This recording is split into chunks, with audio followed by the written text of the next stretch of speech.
E se sua mente não fosse realmente sua? E se seus pensamentos, suas memórias, até mesmo sua própria personalidade pudessem ser apagados e reescritos por outra pessoa? Olha, isso não é o roteiro de um filme de ficção científica. É uma questão que assombrou os corredores mais sombrios do poder durante décadas. A gente gosta de acreditar que somos os donos da nossa própria consciência, que a fortaleza da nossa mente é impenetrável. Mas a história conta outra coisa.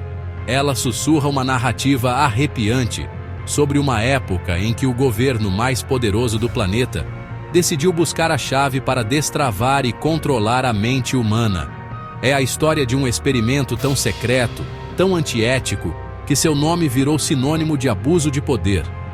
A ideia de controle mental é profundamente perturbadora.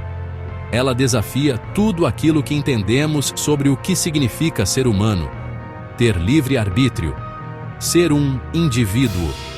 Só que para um grupo seleto de cientistas e agentes de inteligência, isso não era só um debate filosófico. Era um objetivo prático. Eles queriam transformar a própria mente em campo de batalha, onde lealdades poderiam ser trocadas e segredos extraídos contra a vontade de alguém. Eles imaginavam um mundo em que agentes pudessem ser programados, inimigos neutralizados sem disparar um tiro sequer, e soros da verdade fossem reais. A busca começou. O alvo era a psique humana. Essa jornada nos leva a um terreno onde a linha entre ciência e tortura ficou borrada. Um mundo coberto de segredos, onde documentos oficiais eram escritos em código e experimentos aconteciam nas sombras, longe dos olhos do público. Os sujeitos desses experimentos muitas vezes nem sabiam o que estava acontecendo. Suas vidas e mentes tratadas como recursos descartáveis num jogo de dominação global. Eles foram o dano colateral de uma guerra que quase ninguém sabia que estava sendo travada. Uma guerra pelo território mais valioso, a mente humana. E olha, isso não é teoria da conspiração. É um fato histórico, documentado. A história que você vai ouvir agora foi montada a partir de documentos liberados, relatórios do Congresso e depoimentos fragmentados de sobreviventes. É um quebra-cabeça com muitas peças faltando, destruídas de propósito para esconder a verdade completa. Mas o que sobrou já basta para pintar um quadro assustador. Serve como um lembrete duro de que a busca pelo poder, quando não tem limites éticos ou responsabilidade, pode levar a humanidade pelo caminho mais sombrio possível. Agora, a questão já não é mais a mente pode ser controlada. A pergunta é: o que a gente faz agora que sabe que tentaram? Para entender por que esse projeto nasceu, precisamos voltar no tempo, lá para o meio do século XX. O mundo estava dividido em dois. Os Estados Unidos e a União Soviética viviam um impasse tenso, a chamada Guerra Fria. Era uma guerra travada não com exércitos no campo de batalha, mas com espiões, propaganda e disputa tecnológica. Cada lado tinha medo de que o outro possuísse uma arma secreta capaz de mudar o equilíbrio do poder. Esse medo ia além das bombas nucleares. Ele se infiltrava no campo da psicologia, na própria natureza da consciência humana. Era uma época de paranoia profunda. As agências de inteligência americanas ficaram extremamente preocupadas. Ouviam relatos de prisioneiros de guerra americanos na Coreia que teriam sido lavados cerebralmente. Esses soldados faziam confissões públicas completamente fora do comum, estavam até denunciando o próprio país. A CIA temia que os soviéticos tivessem descoberto uma nova e aterrorizante arma, uma maneira de quebrar a vontade de alguém e reprogramar suas lealdades. Esse medo não era totalmente infundado. A manipulação psicológica estava sendo estudada por governos no mundo inteiro. Começou então uma corrida para dominar a mente, e os Estados Unidos achavam que estavam ficando para trás. Esse clima de medo e desconfiança gerou uma sensação de urgência extrema dentro da CIA. Eles achavam que precisavam combater fogo com fogo. Se o inimigo estava desenvolvendo técnicas de controle mental, então os Estados Unidos tinham que chegar lá primeiro. Precisavam entender como a lavagem cerebral funcionava, não só para se defender, mas talvez até para usar isso como arma. As regras normais de guerra pareciam não valer nesse novo conflito sombrio. Os riscos eram considerados altos demais. A segurança nacional, argumentavam eles, justificava medidas extraordinárias e secretas. Assim, o palco estava montado para um dos programas mais controversos da história americana. Movida pelo medo de um gap no controle mental, a CIA decidiu que precisava de um projeto fora da lei e além de qualquer limite ético. Um projeto que pudesse explorar até onde fosse possível a manipulação psicológica, não importando o custo humano. Não era só uma questão de coleta de informações. Era sobre alcançar o controle máximo. O poder de comandar a mente humana era visto como o prêmio mais cobiçado nessa luta silenciosa e global por poder. Em 1953, a Agência Central de Inteligência autorizou oficialmente um novo programa ultra-secreto. Ele recebeu o codinome MK-Ultra. Sua missão era, pelo menos no papel, simples, mas assustadora em sua ambição: pesquisar e desenvolver métodos de controle mental. O projeto era a ideia do diretor da CIA, Allen Dulles, obcecado pelo potencial da guerra psicológica. Ele deu ao chefe do projeto, um químico chamado Sidney Gottlieb, praticamente orçamento ilimitado e carta branca para agir sem quase nenhuma supervisão. O objetivo era encontrar uma maneira de fazer pessoas fazerem coisas que jamais fariam por conta própria. O alcance do MK-Ultra era vasto e, sinceramente, perturbador de tão criativo. O programa queria desenvolver materiais químicos, biológicos e psicológicos capazes de manipular o comportamento humano. Procuravam criar soros da verdade que tornariam impossível alguém mentir. Procuravam drogas que causassem amnésia, confusão ou até paralisia.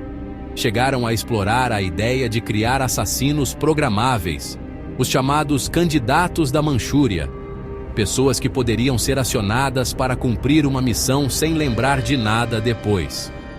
Para os arquitetos do MK-Ultra, a mente humana não era um espaço sagrado. Era um mecanismo a ser desmontado e controlado. O projeto funcionava sob um manto de segredo absoluto. Era compartimentalizado. Então, pouquíssimas pessoas dentro da CIA conheciam seu verdadeiro alcance. O MK-Ultra era uma rede enorme de subprojetos, mais de 150, muitas vezes conduzidos por organizações de fachada. Isso incluía instituições de pesquisa, universidades, hospitais e até prisões. Cientistas e médicos renomados eram contratados para fazer as pesquisas, muitos sem saber que estavam sendo financiados e dirigidos pela CIA para desenvolver armas de guerra psicológica. O segredo era essencial para a sobrevivência do projeto. O objetivo final era ganhar vantagem na Guerra Fria.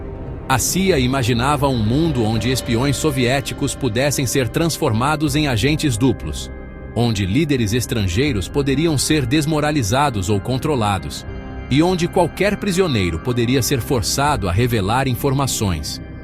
O projeto não era só uma defesa contra a suposta lavagem cerebral soviética. Rapidamente, virou um programa agressivo, ofensivo, focado em dominar a arte da coerção mental. Essa decisão de cruzar uma linha ética clara teria consequências devastadoras e duradouras, criando um capítulo sombrio que assombraria a agência pelo resto de sua existência. Os métodos usados pelo MK-Ultra eram um catálogo horripilante de abuso psicológico e físico. No cerne do programa estava o uso de drogas. Os pesquisadores estavam particularmente interessados em um novo e poderoso alucinógeno, a dietilamida do ácido lisérgico, ou LSD. A CIA comprou todo o estoque mundial da droga, acreditando que ela detinha a chave para fragmentar o ego e a personalidade humana. Eles administraram LSD a inúmeros indivíduos para estudar seus efeitos. Queriam verificar se a droga poderia induzir confissões, gerar ansiedade, apagar memórias ou tornar as pessoas mais suscetíveis a sugestões. A droga era vista como uma potencial chave mestra para a mente. Mas você sabe, a experimentação ia muito além do LSD. O arsenal do programa incluía uma vasta gama de substâncias e técnicas. Eles testaram barbitúricos, anfetaminas e outros produtos químicos psicoativos. Combinaram essas drogas com outros métodos brutais para maximizar seus efeitos. Um desses métodos era a privação sensorial. Os indivíduos eram colocados em salas escuras e à prova de som por dias ou até semanas, às vezes submersos em tanques de água, para quebrar seu senso de realidade. Também usaram a privação do sono, forçando os indivíduos a permanecerem acordados por dias seguidos, até que experimentassem alucinações e colapso psicológico.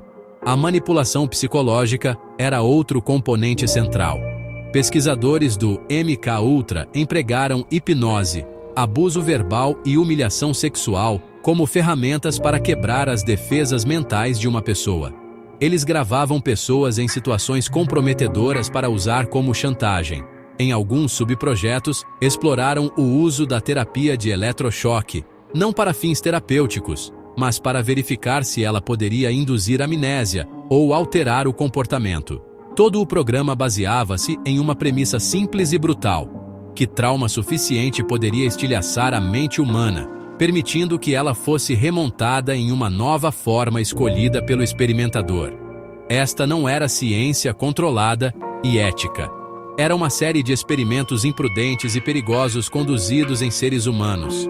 Os pesquisadores fizeram poucas anotações sobre os efeitos a longo prazo de seu trabalho.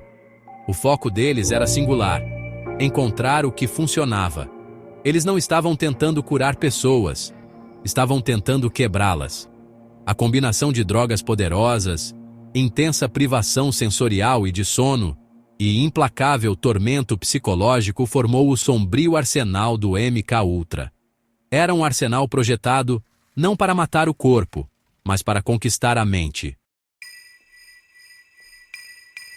Quem eram as pessoas submetidas a esses experimentos horrendos? Não eram espiões estrangeiros capturados no campo de batalha. A vasta maioria das vítimas do MKUltra eram cidadãos comuns, e a maioria não tinha ideia de que fazia parte de um programa governamental. A CIA precisava de cobaias humanas e, bom, as encontrou em lugares onde as pessoas eram vulneráveis e impotentes. Eles visavam pacientes em instituições mentais que recebiam drogas sob o pretexto de novos tratamentos. Eles recrutavam viciados em drogas e prisioneiros que recebiam pequenas recompensas ou narcóticos em troca de sua participação no que lhes diziam serem estudos médicos. A falta de consentimento foi uma característica definidora do projeto. A CIA buscava deliberadamente indivíduos que não podiam revidar. Em uma infame série de experimentos, codinome Operação Midnight Climax, a agência montou bordéis em São Francisco e Nova York. Agentes da CIA contratavam prostitutas para atrair homens desavisados para essas casas seguras. Uma vez lá, os homens eram drogados com LSD e outras substâncias sem o seu conhecimento. Atrás de espelhos unidirecionais, agentes da CIA sentavam com blocos de notas e martinis, observando os efeitos das drogas e estudando o comportamento humano sob extrema coação. A esses homens nunca foi dito o que lhes aconteceu. O abuso não se limitou a grupos marginalizados. A CIA também testou drogas em seus próprios funcionários. Agentes às vezes colocavam LSD no café matinal de um colega para ver como ele reagiria. Um dos casos mais trágicos foi o de Frank Olson, um cientista da CIA trabalhando no programa.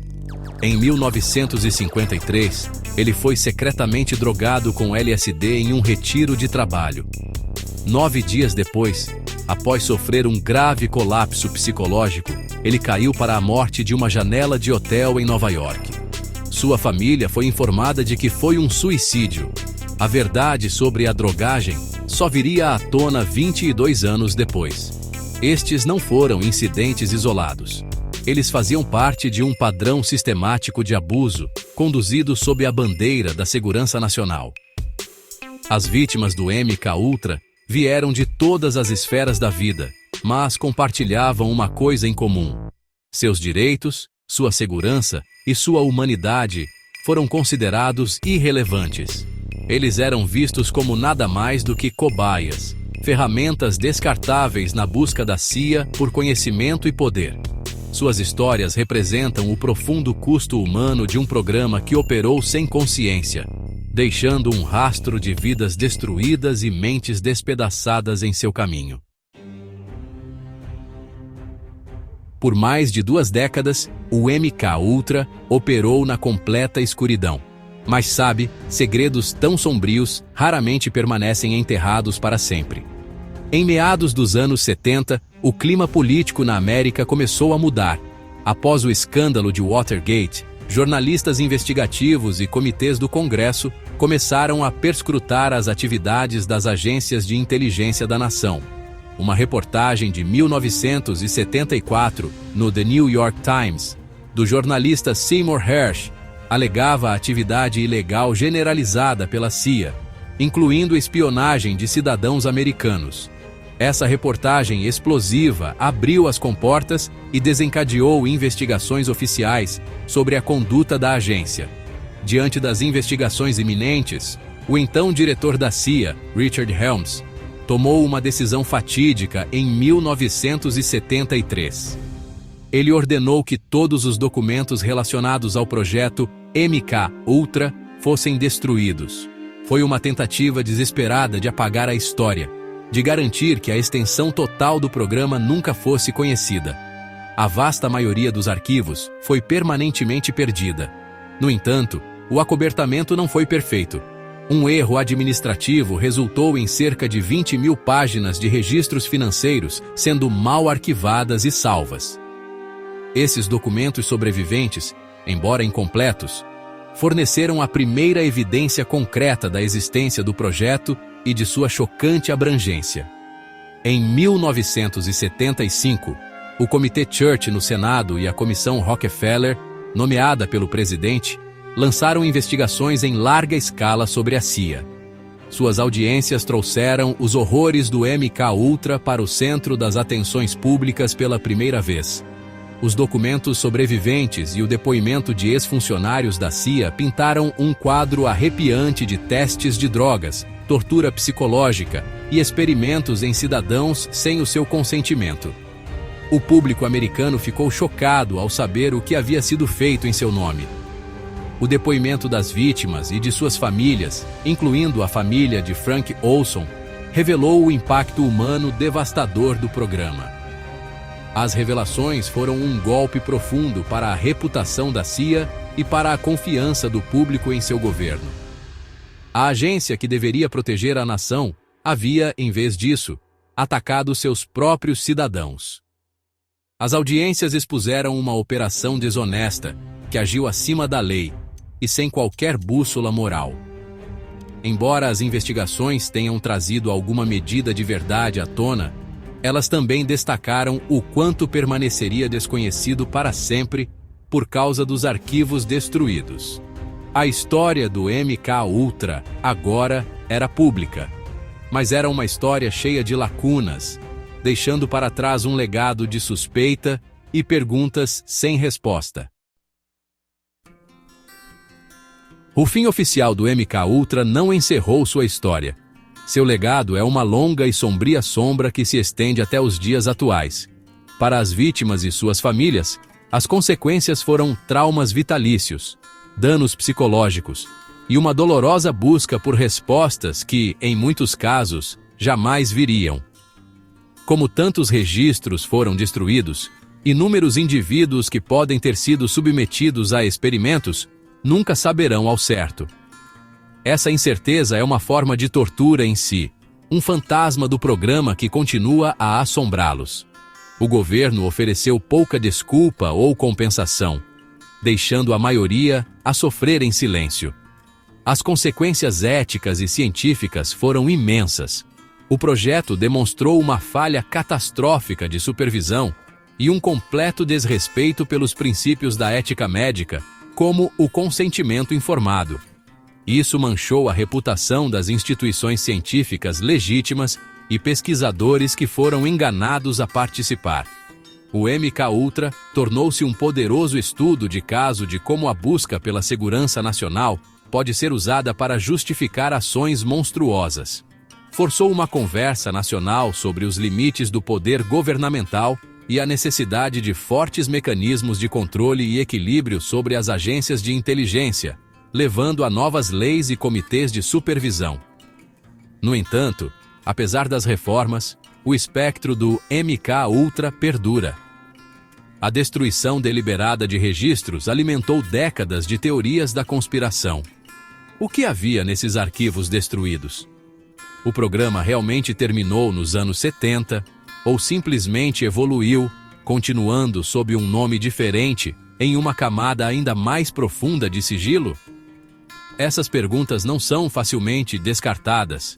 Elas tocam em um profundo medo público de que entidades poderosas ainda estejam trabalhando nas sombras para encontrar novas maneiras de nos manipular e controlar. A falta de respostas completas garante que a desconfiança sempre permanecerá. O MKUltra é mais do que apenas um capítulo encerrado em um livro de história. É um aviso permanente e arrepiante. Ele nos lembra que o impensável não é impossível. Ele mostra como facilmente o medo e a paranoia podem levar uma sociedade a abandonar seus valores mais preciosos. A história deste projeto secreto serve como um lembrete severo de que devemos sempre permanecer vigilantes. Devemos questionar a autoridade e exigir transparência. Porque a guerra pela mente pode não ter terminado. O campo de batalha pode ter apenas mudado, e as armas podem ter se tornado mais sofisticadas. A sombra do MKUltra é um lembrete do que está em jogo: nossa liberdade, nossa identidade e a própria integridade de nossas mentes.